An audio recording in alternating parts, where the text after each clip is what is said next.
industry. Earlier this year, the president held a meeting in his office with a bipartisan, bicameral group. He continues to work. He feels there's opportunity to work with members of both parties on addressing what is a very challenging issue for many industries. There's a 100-day review that is ongoing, which we plan to share the outcome of with the American people soon. And we're certainly looking through that review at undertaking, the review is focused, I should say, on undertaking the first ever whole of government approach to building a resilient, diverse, and secure supply chain to help address this issue for the long term, so that we are not just dealing with a short-term emergency. The president has also proposed, included, I should say, $50 billion to create an office at the Commerce Department dedicated to monitoring domestic industrial capacity, because he recognizes that this is an issue that we will need to continue to address. And finally, next week there's going to be a meeting led by our NEC director and our national security advisor with a number of companies we should have more details on, hopefully by tomorrow for all of you, to help discuss, get some private sector input on how to address this issue. So this is something that there is a great deal of focus on at the highest level across government. Go ahead.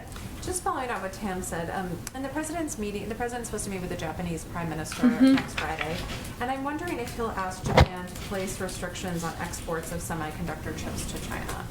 Well, he is meeting with the Japanese Prime Minister, as we've confirmed, next Friday. I certainly expect semiconductors and the shortage to be a part of that discussion, but we're just not going to get ahead of the agenda of that. I expect they'll have remarks and take questions following the meeting. And just one more thing, Jen. The president has said that next week he intends to host lawmakers in the Oval Office once they're back from recess. I wonder if you could give us any preview of whether or not that will include Democrats, Republicans, what type of outreach that will look like. I expect he'll have both Democrats and Republicans attend or join. And once we have confirmation of attendees, we'll share that information with all of you. Go ahead. The meeting next week on semiconductors, do you expect that to lead to some recommendations on what to do about this problem? I would say, Steve, that it's part of our effort. And again, it's led by the National Security Advisor and our director of the National Economic Council. So it shows you what a priority this is to the president, to have a discussion about best practices, what how the shortage is impacting their industries, take that information back as part of our 100-day review. I wouldn't say I'm predicting an outcome or an announcement immediately coming out of it, as much as it's part of our consulting process as we're working to address an issue that's impacting a range of industries. Is there some complication to raising the refugee cap? We've been hearing about this for a couple of months now. No, we remain committed to it, and I know there's a question about signing the paperwork, but it remains a commitment, and when it's signed, we will update all of you on that as well. There's been an escalation of violence in Northern Ireland. Are you aware of this? You have a response to this? We do. In touch with the parties? We do. We are concerned by the violence in Northern Ireland, and we join the British, Irish, and Northern Irish leaders in their calls for calm. We remain steadfast supporters of a secure and prosperous Northern Ireland in which all communities have a voice and enjoy the gains of the hard-won peace. We welcome the provisions in both the EU-UK Trade and Cooperation Agreement and the Northern Ireland Protocol, which help protect the gains of the Belfast Good Friday Agreement. At this point, I would expect that engagements and discussions are at the level of the State Department, and I expect my colleague over there, we'll see if he has an update on those engagements today in his briefing. Go ahead, Francesca. Jen, Florida Governor Ron DeSantis announced a lawsuit today against the CDC and the federal government demanding that cruise liners be able to operate again. And Florida's Attorney General said the suit was filed this morning against those entities and HHS, pushing to have the government's conditional sale order declared unlawful. Does the White House have a response to Florida's lawsuit? We don't have a direct response to a lawsuit nor a comment on a specific legal action, but I will just reiterate that the CDC guidance is based on data and health and medical guidelines. Hence, that's why they put it out and why they regularly update it. The president has set forth July 4th as the date he'd like to see Americans who are vaccinated be able to gather in small groups. At the same time, the CDC said last week that there's a low risk for vaccinated Americans who travel. So does the president think it's an appropriate timeline of July 4th? That's what the cruise industry, specifically Norwegian travel, is asking for, is a July 4th date here. We would defer to the CDC on any updated guidelines, but I don't anticipate that. But I would defer to them on any expectation they have of changing those guidelines. Again, they base them on health and medical experts who work at the CDC. They base them on data. The president's announcement on July 4th has nothing to do with cruise lines, as you know. It has to do with incentivizing, encouraging Americans to get access to the vaccine when they can get vaccinated. As we know, by the end of May, we will have enough vaccine supply to ensure every adult American can be vaccinated. So that's more about gatherings, small gatherings in your backyards, which is quite different from cruises, of course. Well, the reason I brought up July 4th is because that's the date that Norwegian Cruise Line is asking for them to be able to allow to vaccinated individuals to be able to cruise. So that's where the July 4th date comes from. But also, more broadly speaking, they're asking in this industry for them to be able to be treated the same way that planes and airlines are able to be treated. So is there any specific concern that the White House has about allowing people who've been vaccinated to be able to resume cruising? Again, we rely on the guidance of the CDC, health and medical experts. There's a return to science in this administration. They have guidelines they've put out on cruise lines. If they decide to update them, that is their prerogative to do, but that's not a decision made by the White House. Go ahead. Since the last time we were asked about the state and local tax deduction, Jonathan Salant, by the way, I recognize you by your voice. I can't see your mustache. He has a good mustache, for anyone who doesn't know. Go ahead. last time you were asked about state and local tax deduction. Yep. Since then, Speaker Pelosi has now come out in favor of removing the cap. You know, we know where Schumer stands on the cap, and we also know that enough House Democrats, mainly from New York and New Jersey, have said they won't support bills without removing the cap. And they could sink the bill if they stand for that thing. Given that, are you working with members of Congress now to try to find a way to address their concerns in the deduction cap? Well, we certainly know this is a proposal that a number of members have, and they've advocated for eliminating the SALT deduction, or returning the SALT deduction, I guess I should say.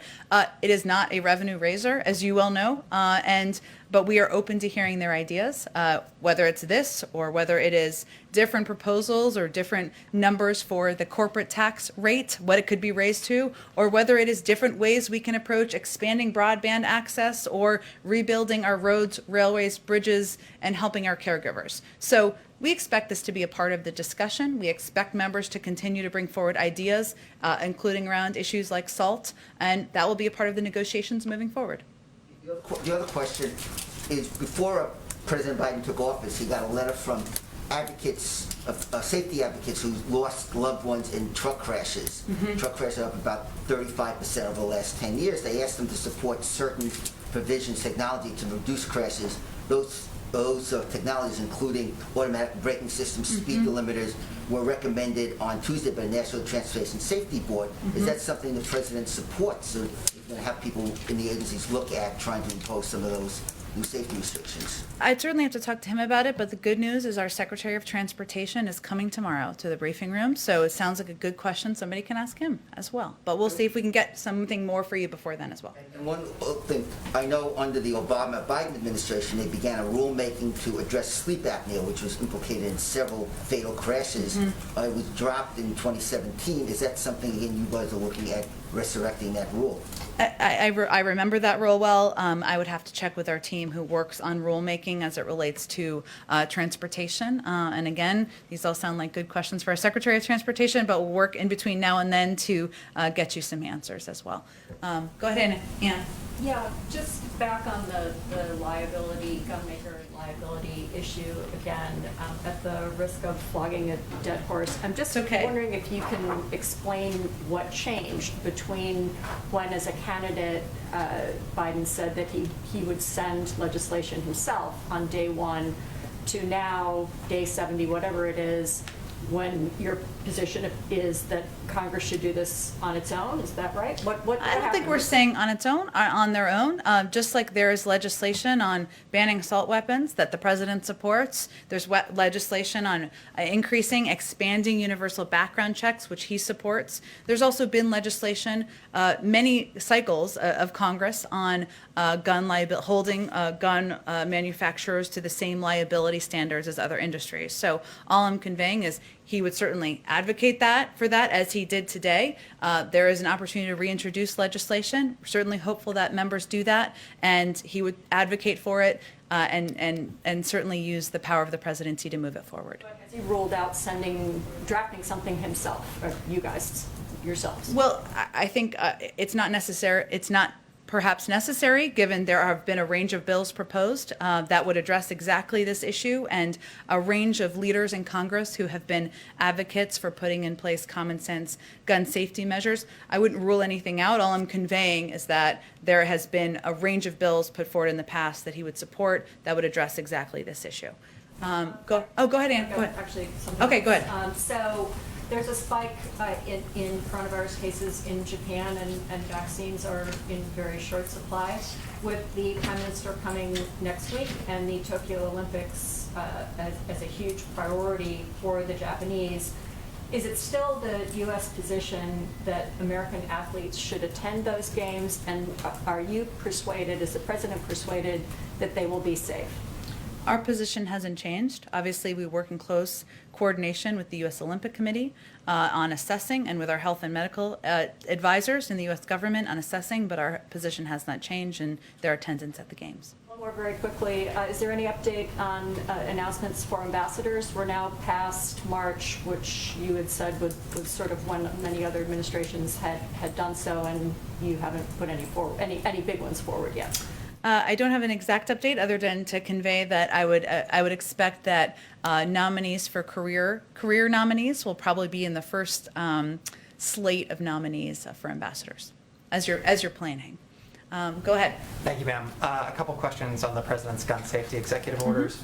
I'm wondering, does the administration have data on how many crimes have been committed with these ghost guns that your team could share? I'm sure we can get you some data, sure. And I bet you a range of the experts who are joining us here today have a bunch of data and that they could share with you as well, even maybe on their websites. Very good. All right, then following up, the President said a moment ago, quote, "You go to a gun show, you can buy whatever you want, no background check." Is there a special exemption in federal law that he was referring to, or just do FLA dealers not have to do background checks when they're at a gun show? Are you asking me if he was referring? No, it's okay. Were you asking me if he was referring to like a specific circumstance? Or I'm sorry, to tell me a little bit more about your question. I mean, is it the President's belief that you do not have to undergo a background check when you are at a gun show? No, it's not his belief. He believes that background checks should be universal. Right. He says no background check. Well, we know what his position is, right? So let me reiterate that, which is that gut background checks are something that should be universal. They're supported by more than 80% of the public. He's supported legislation, advocated for that, and advocated against loopholes as well. So that's his position, and I appreciate you asking for the clarification. Go ahead. One here. I know the DOJ is working on this regulation, Sure. And then we're gonna have to wait. But with regards to the stabilizing braces, what's the message to people who, earlier on, before this was an issue, law-abiding folks who bought these and who weren't criminals? According to the Congressional Research Service, there's something like 40 million currently in circulation. What should the law-abiding American do as they await that regulation? I mean, should they expect buybacks, or should they be prepared to turn those in, or is this a confiscation situation? I don't think that's what we're suggesting. There's obviously going to be some time to put in place this regulation, as you referred to, and take a close look at the most effective way to do that. And what the effort here that's underway is to put in place measures that make the country safer and make communities safer. And obviously there are impacts. Every step that he announced today, we believe would do exactly that. And then a quick circle back from last week in terms of the scheduling of fentanyl as Schedule 1. I know it's a difficult issue with a lot of moving parts, but given that scheduling is set to expire in May, is the administration taking a closer look at the scheduling of fentanyl analogs? I know you asked about this, and I'm sorry we failed to get you a good answer on it. We will venture to do that before May 1st is the deadline. Is that not your deadline, but the timeline? The timeline of the expiration. Is that correct? It's the first week of May. Okay, we will check that, and we will venture to do a better job getting back with you on that. Go ahead. As today's print cooler, I'm going to ask an inquiry for myself, what are my colleagues who can't be here because of COVID restrictions, and then I have a wild card question. Okay, I like the setup. Go ahead. All right, let's start with me. Okay. Despite warnings, anti-transgender bills are an illegal form of sex discrimination, a number of states have enacted into law measures against transgender youth, including a measure the Arkansas legislature enacted into law this week by overriding a veto of the governor. Will the president reach out to the attorney general for legal action against these measures? I don't know that I can stand here. I can't stand here and predict legal action. Obviously, that would be a decision made by the Justice Department and the Attorney General. What I can say is that the president's view is that all persons should receive equal treatment under law, no matter their gender identity or sexual orientation. That's fundamental to how he will make laws, advocate for laws, I should say, how he will communicate about his views on the rights of transgender individuals in the country, and certainly, what his view is as it relates to any actions by the government. But in terms of legal action, I would point you to the Attorney General and the Justice Department. Well, I understand that, but why not? Why shouldn't the president be able to communicate with the attorney general on legal He action? certainly can. I don't have anything to predict for you on that at this point in time. And the question from my colleague is next. How involved is former President Obama and First Lady Obama in the Biden-Harris administration?